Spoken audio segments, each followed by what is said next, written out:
بڑی زیادتیاں کی وہ کتاب کے اندر، انہوں نے جو جھوٹی روایتیں اکٹھی کی، کیونکہ اس فن میں وہ بڑے ماسٹر تھے اس قسم کی روایات لکھنے میں. تو سیوطی صاحب نے اس کتاب کے اندر لکھا کہ آپ صلی اللہ علیہ وسلم نے اپنے ماں باپ کی وفات کے بعد ان کو قبر سے زندہ کیا اور پھر کلمہ پڑھایا دوبارہ. بولے اعوذ باللہ تعالیٰ. قرآن کے خلاف چلی جائیں گی سورۃ الانبیاء آیت نمبر 95. یہ تو روایتیں ثابت ہی نہیں ہیں، بالکل جھوٹی. بسم اللہ الرحمن الرحیم نحمدہ ونصلی ونسلم علی رسولہ الکریم. معزز سامعین، سورہ بقرہ آیت نمبر 73 میں آپ دیکھ لیں، فَقُلْ نَضْرِبُوهُ بِبَعْضِهَا كَذَلِكَ يُحْيِي اللَّهُ الْمَوْتَى وَيُرِيكُمْ آيَاتِهِ لَعَلَّكُمْ تَعْقِلُونَ. حضرت موسیٰ علیہ السلام کے دور میں ایک شخص کا قتل ہوا تھا. لوگ جب آئے قاتل کو تلاش کرنے تو حضرت موسیٰ علیہ السلام نے اللہ کے حکم سے ان لوگوں کو جواب دیا کہ ایک گائے ذبح کی جائے اور اس کے ایک حصے سے مردے کو مارا جائے، وہ زندہ ہو کر قاتل کا نام بتائے گا. یہ تو قرآن کریم کی روشنی میں. ایک اور آیت کریمہ یہی سورہ بقرہ میں اللہ تبارک و تعالی نے ایک قوم کا تذکرہ فرمایا. الم تر الی الذین خرجوا من دیارہم وهم الوف حذر الموت، کہ نبی پاک صلی اللہ علیہ وسلم سے اللہ نے فرمایا، اے میرے حبیب صلی اللہ علیہ وسلم، کیا آپ نے نہیں دیکھا ان لوگوں کو جو ہزاروں میں تھے، ان کو اللہ تبارک و تعالی نے موت دی، پھر اللہ تبارک و تعالی نے انہیں زندہ کیا. فقال لهم اللہ موتوا ثم احیاہم، اللہ نے موت دی، پھر اللہ نے نبی حزقیل علیہ السلام کی دعا سے انہیں زندہ بھی فرمایا. سورہ بقرہ آیت نمبر 243.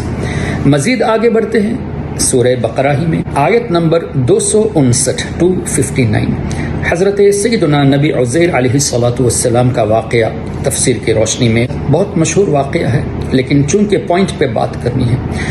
جس سواری میں وہ تھے اللہ تعالیٰ نے موت طاری فرما دی تھی. حضرت عزیر علیہ السلام پر بھی اللہ نے موت طاری فرما دی تھی. 100 سال کے بعد جب حضرت عزیر علیہ السلام بیدار ہوئے، اللہ نے زندگی بخشی.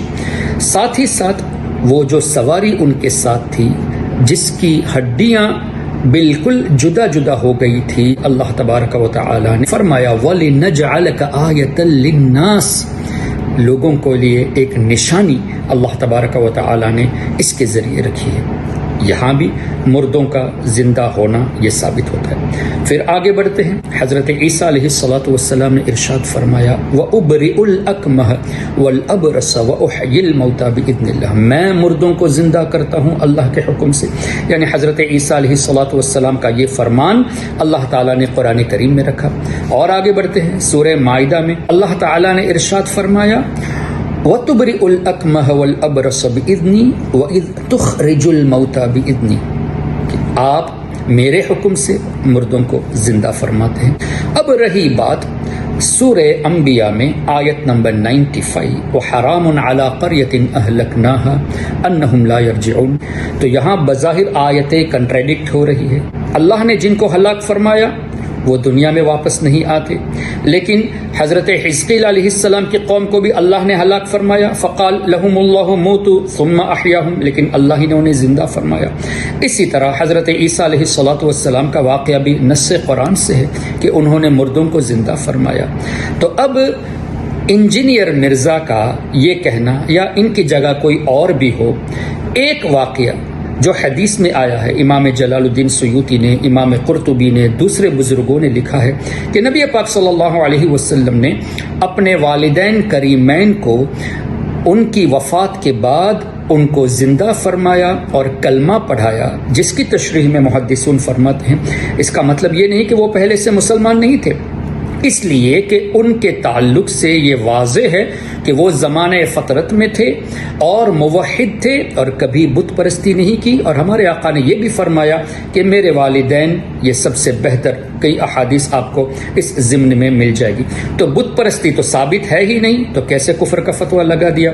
اچھا، پھر جب بت پرستی ثابت نہیں، وہ مسلمان ہیں، تو زندہ کر کے کلمہ کیوں پڑھایا؟ تو محدثون فرماتے ہیں کہ صحابیت کا شرف بخشنے کے لیے نبی پاک صلی اللہ علیہ وسلم نے انہیں زندہ فرما کر کر کلمہ پڑھایا۔ اللہ اکبر۔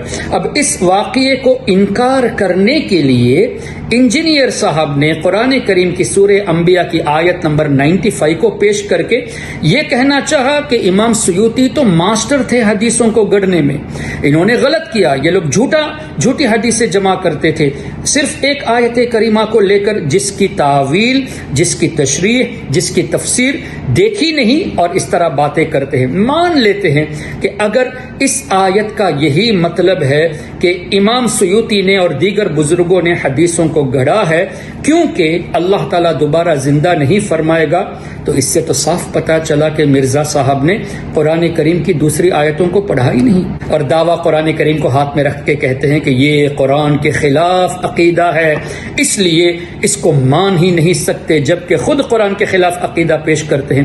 اللہ اس بات پر قادر ہے کہ وہ جسے چاہے واپس زندگی عطا فرمائے۔ اگر آپ نے ابھی تک ہمارا چینل سبسکرائب نہیں کیا تو ہمارے چینل کو سبسکرائب کر لیں۔